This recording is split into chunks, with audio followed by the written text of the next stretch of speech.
Focusing on the state of municipalities in the Free State today, the Mangaung Metro was placed under national administration 2 years after the province took over the city. 3 other municipalities have failed to pay salaries of employees and councillors for the month of June. Our reporter Moloko Moloto is in the province and joins us live now. Good morning, Moloto. Mangaung Metro has honestly been limping from one problem to another. We've even heard the AG revealing that there's been absolutely no improvement. Talk to us about the issues there. Hello, Mfundo. Well, perhaps let me first start by giving a provincial perspective what the Auditor General Tsakani Maluleke has to say about this municipality. It's about 10 municipalities, including Mangaung, which Auditor General Tsakani Maluleke says their finances are in such a precarious state, so much that she is concerned that they may not even be able to continue operating going forward. 10 of them in total, and all of those 10 municipalities, and as I said, including Mangaung, that dire financial situation has been ongoing for the past 5 financial years, Mfundo.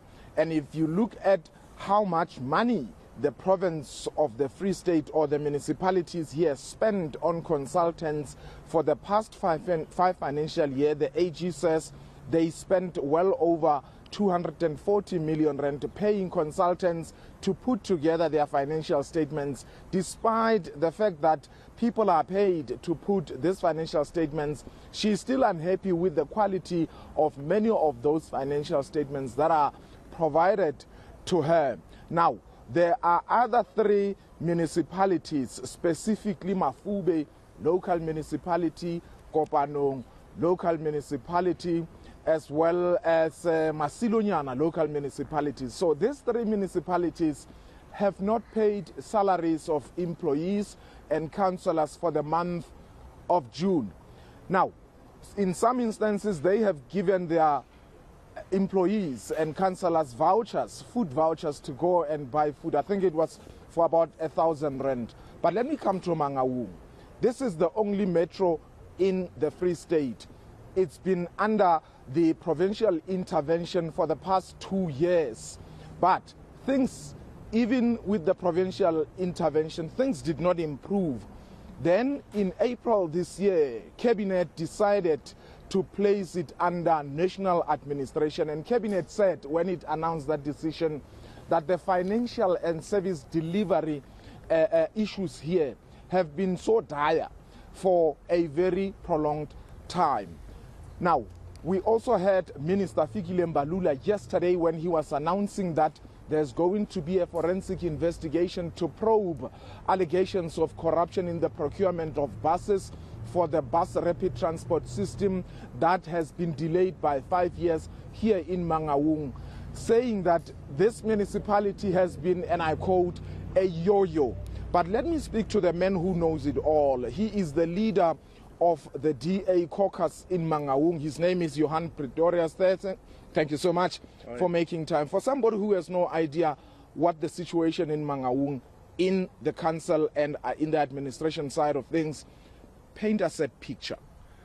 Well, if you look at when the provincial intervention team came here and took over, we actually saw that the situation went and worsened. Residents in this Mangaung must stand up. They clean the streets themselves. They pick up rubbish themselves. The landfill sites are closed. It's been closed for months. We haven't had a city manager for more than a year and a half. We have acting city managers, and you can't operate like that. Now the national intervention team is here. So service delivery, there's no word like that in Mangaung because there's no service delivery. Yeah.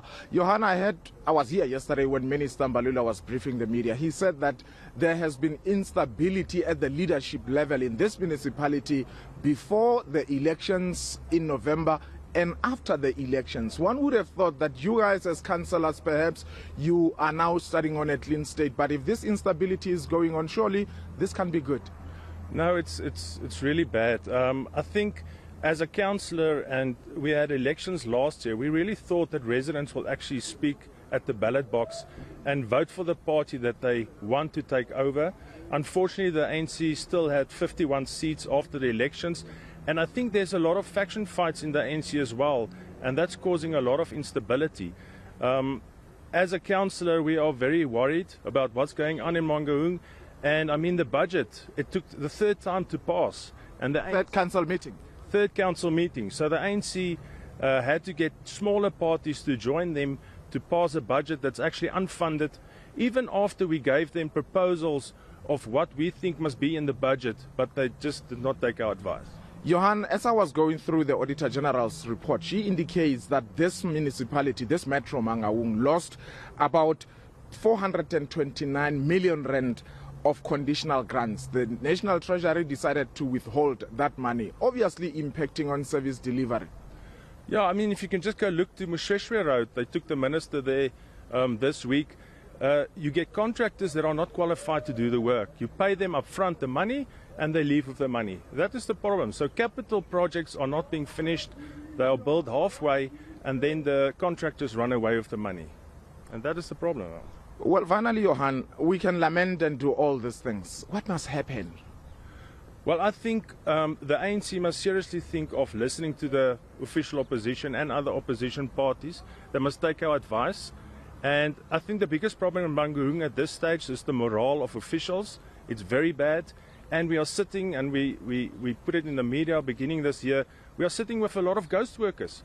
They are still being paid by the municipality, people that are not even at work.